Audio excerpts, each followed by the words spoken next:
Sementara itu Menteri Agama mengungkap pihaknya telah berkoordinasi dengan petugas setempat terkait kecelakaan bus jemaah umroh WNI di Arab Saudi.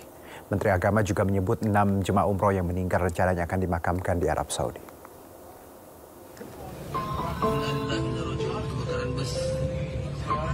Menteri Agama Nasaruddin Umar menyebut pihaknya telah berkoordinasi dengan petugas setempat terkait kecelakaan jemaah umroh WNI di Wadi Qudiem, Arab Saudi. Dari 20 rombongan orang di dalam bus, 6 orang meninggal dunia, 13 orang mengalami luka-luka serta 1 orang selamat.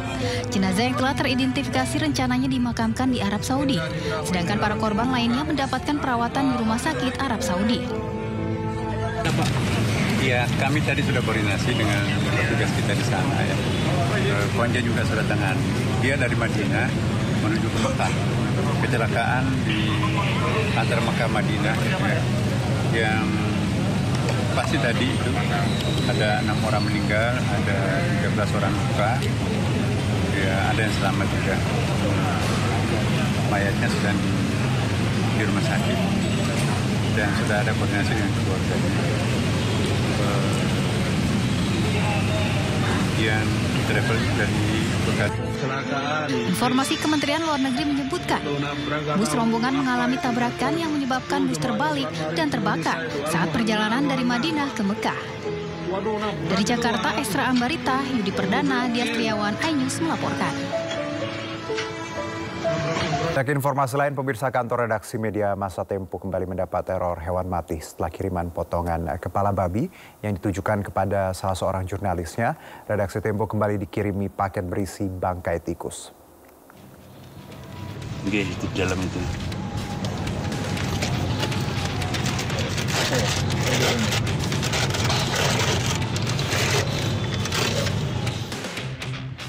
Tanpa kepala ya, Pak? Sebuah paket berisi bangkai tikus diduga dilempar orang tak dikenal melalui gang yang berada di samping kantor di kawasan Palmerah, Jakarta.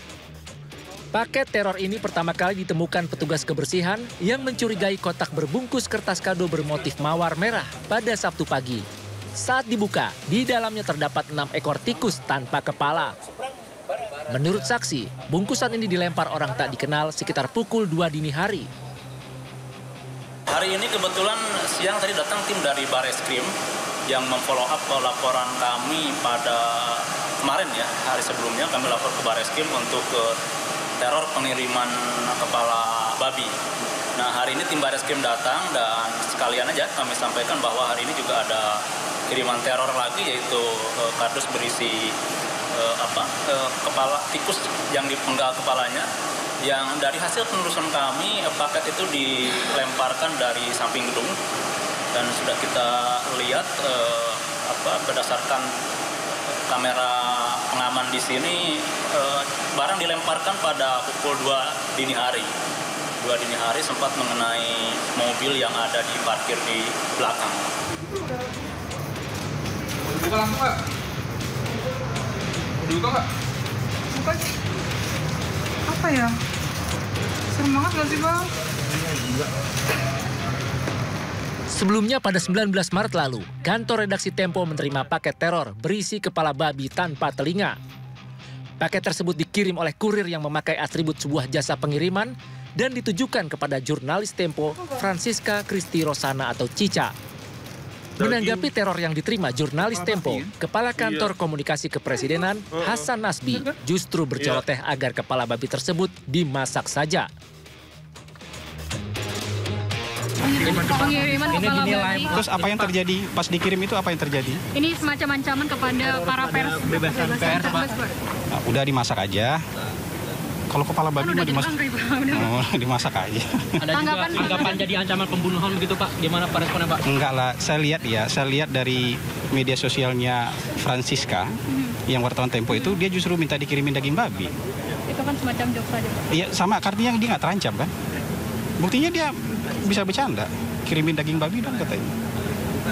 Tapi artinya Sudah diadukan ke Dewan Pers. Iya kan, ini kan nggak tahu, ini kan problem mereka dengan entah siapa yang ngirim.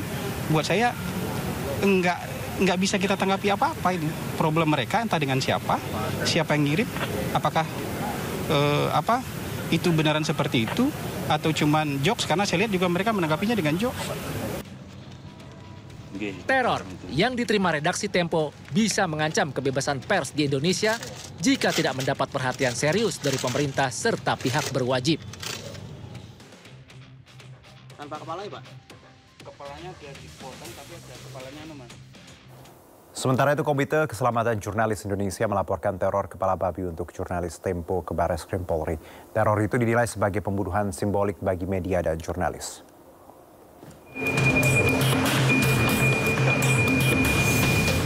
Komite Keselamatan Jurnalis Indonesia atau KKJI melaporkan teror kiriman kepala babi terhadap jurnalis Tempo ke Barreskrim Polri.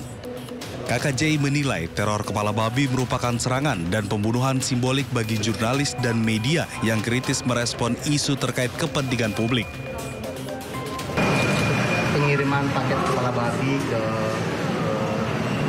kantor redaksi Tempo ya, yang ditujukan kepada seorang jurnalis perempuan Tempo dan juga oleh jurnalis.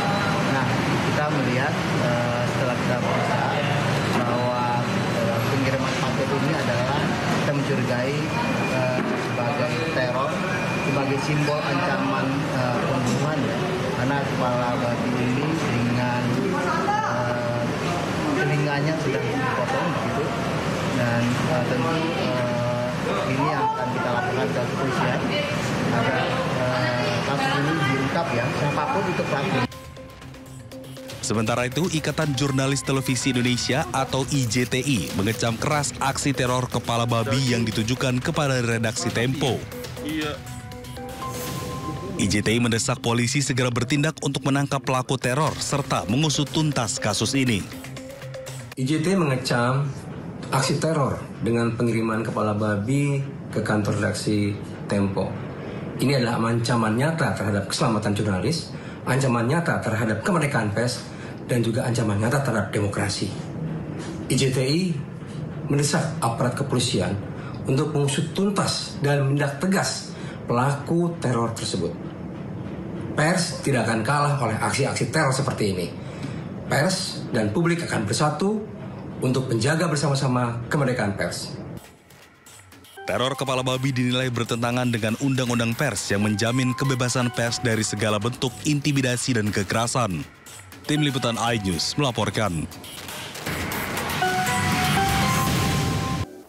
4 dari 6 jemaah yang meninggal dunia akibat kecelakaan bus umroh di Arab Saudi merupakan satu keluarga. Selain menunaikan ibadah umroh, satu keluarga yang terdiri dari ayah, ibu, dan 2 anak ini berencana akan merayakan Idul Fitri di Tanah Suci.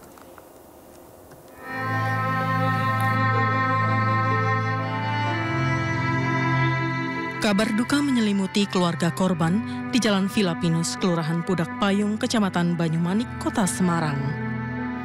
Satu keluarga, terdiri pasangan suami istri dan 2 orang anaknya, menjadi korban kecelakaan bus rombongan jemaah umroh di Arab Saudi pada Kamis lalu.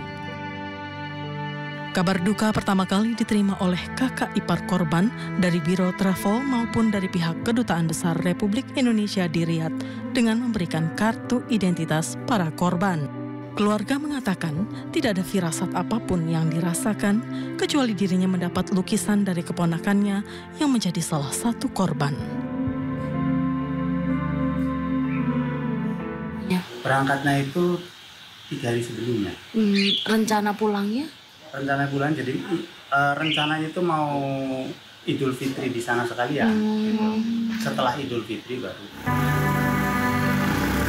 Sementara, menurut Ketua RT setempat, sosok salah seorang korban yang menjadi kepala keluarga merupakan warga aktif di lingkungannya, terutama untuk kegiatan keagamaan di musola di sekitar tempat tinggalnya.